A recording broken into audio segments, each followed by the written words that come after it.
Hi friends, welcome back to my channel. അപ്പോൾ സാബുമോൻ വന്നിട്ട്, സാബുമോനെ നമുക്കറിയാലോ, പ്രത്യേകിച്ച് എടുത്ത് പറയേണ്ട ഒരു കാര്യമല്ല. പുള്ളി ഇന്നൊരു തീപ്പൊരി അങ്ങോട്ട് അങ്ങോട്ട് ഹൗസിൽ ഇട്ട് കൊടുത്തത് അപ്സരയുടെ ടീമിനെ വിളിച്ചിട്ട് പറഞ്ഞു നോറയ്ക്കൊരു പ്രാങ്ക് കൊടുക്കാനാണ് ഉദ്ദേശിച്ചത്. അപ്സരയ്ക്ക് പിന്നെ എന്തെങ്കിലും ഒന്ന് അഭിനയിക്കാൻ, പ്രാങ്ക് പോലെ അഭിനയിക്കാനായിട്ട് കിട്ടിയ പുള്ളിക്കാരത്തെ അത് ഓവറായിട്ട് അഭിനയിക്കും എന്നുള്ളത് വേറൊരു കാര്യം.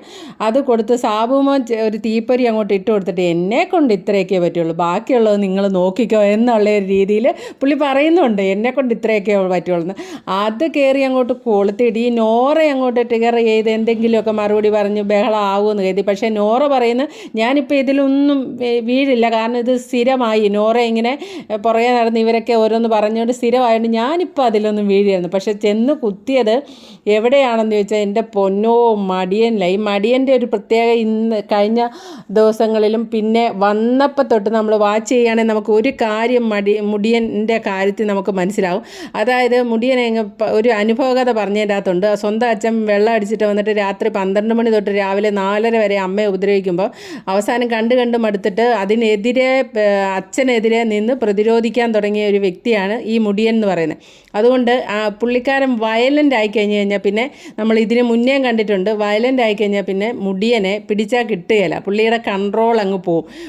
ഇന്ന് മുടിയൻ ശരിക്കും ബിഗ് ബോസ് ഹൗസ് കത്തിച്ച് പുള്ളി. അപ്പോൾ ആ ഒരു ലെവലിലേക്ക് വരാതിരിക്കാൻ സ്വയം കൺട്രോൾ ചെയ്താണ് അവിടെ നിൽക്കുന്നത്. ഋഷി എപ്പോഴും അങ്ങനെയാണ്, ഈ വലിയ വഴക്കിലൊന്നും ചെന്ന് പെടാതെ വലിയ കാരണം കയ്യിൽ നിന്ന് ആ വഴക്ക് പിടിച്ചു പോയിട്ടുണ്ട്, കൺട്രോൾ പോവും. പക്ഷേ ഇന്ന് നമ്മുടെ സാബുമോൻ എന്ന് പറഞ്ഞാൽ പുള്ളിക്ക് അങ്ങനെ ഉണ്ടോ, ഓരോരുത്തർക്കിട്ടായിട്ട് പണി കൊടുക്കുമല്ലോ. അപ്പോൾ അങ്ങനെ കൊടുത്തു വന്ന് നോറയ്ക്കിട്ട് കൊടുത്ത പണിയിൽ അപ്സര ഓവർ ആക്ടിങ് നടത്തിയിട്ട് അപ്സര ഋഷിക്കിട്ട് പറഞ്ഞു ഋഷിക്ക് അഭിനയിക്കാൻ അറിയില്ലെന്നോ. അപ്പോൾ ഋഷി പറയും നീ വേറെ എന്ത് വേണമെങ്കിലും പറഞ്ഞു, ഇത് കയറി പറഞ്ഞാൽ ഞാൻ സഹിക്കുന്ന കാര്യമില്ല, നീ നോറയ്ക്കിട്ട് ഉണ്ടാക്കാൻ പോകുന്നത് എനിക്കിട്ടാണോടി പറയുന്നതൊക്കെ ചോദിച്ച് മേശപ്പുറത്ത് അടിച്ച്.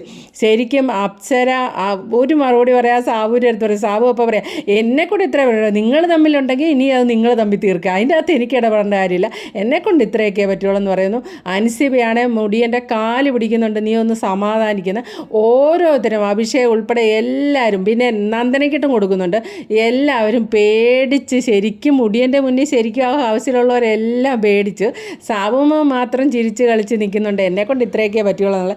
അങ്ങനെ ഹൗസിനുള്ളിൽ നല്ലൊരു തീപ്പൊരി തന്നെ കൊണ്ട് ഇന്നത്തെ ദിവസം വന്ന ദിവസം തന്നെ സാബുമോൻ ഇടാൻ സാധിച്ചിട്ടുണ്ട്. അത് കയറി കത്തി പടർന്നു തന്നെ ഒരു അപാര രീതിക്കാണ് മുടിയൻ അത് കൈകാര്യം ചെയ്ത്. മുടിയനെ ലിവിങ് റൂമിലോട്ട് വിളിച്ചിരിക്കുക, എല്ലാവരും ഇരിക്കുന്ന ബിഗ് ബോസ് പറഞ്ഞിട്ട് മുടിയൻ അവിടെ ഇരുന്നിട്ട് ഇങ്ങോട്ടുണ്ടാക്കാൻ വരണ്ട, അതുമാത്രം ഞാൻ സമ്മതിക്കില്ല, എൻ്റെ അഭിനയിക്കാൻ എനിക്കറിയില്ലെന്നും നീ ഉണ്ടാക്കണ്ട. അപ്സരയോടാണ് പറയുന്നത്, കംപ്ലീറ്റ് അപ്സരയോടാണ്. അപ്സര ഓവർ ആക്ഷനാക്കി പറഞ്ഞു പോയതാണ്, വായിന്ന് പോയി. അതേപ്പറ്റി മുടിയൻ്റെ ഇതുപോലെ മുടിയൻ ആദ്യം തൊട്ട് നിന്നിരുന്ന ശരിക്കും പറഞ്ഞാൽ വല്ലാത്തൊരു ലെവലിലെത്തായിരുന്നു. പക്ഷേ എന്നാൽ അത് പുള്ളി സ്വയം ആത്മനിയന്ത്രണത്തോടെ ഒതുക്കുന്നതാണെന്ന് എനിക്ക് തോന്നുന്നു. കാരണം ക്യാരക്ടറിൽ അങ്ങനെ ഒരു തീയുണ്ട്. അത് പക്ഷേ മുകളിലോട്ട് കയറിപ്പോയാൽ പുള്ളിക്ക് പിന്നീട് അത് കൺട്രോൾ ചെയ്യാൻ പറ്റുന്നില്ല. അതാണ് അതിൻ്റെ കാര്യമെന്ന് തോന്നുന്നു. Okay, thank you for watching. അടുത്ത വീഡിയോ കാണാം. ആദ്യമായിട്ട് കാണുന്നൊരു ചാനൽ ഒന്ന് സബ്സ്ക്രൈബ് ചെയ്യുക.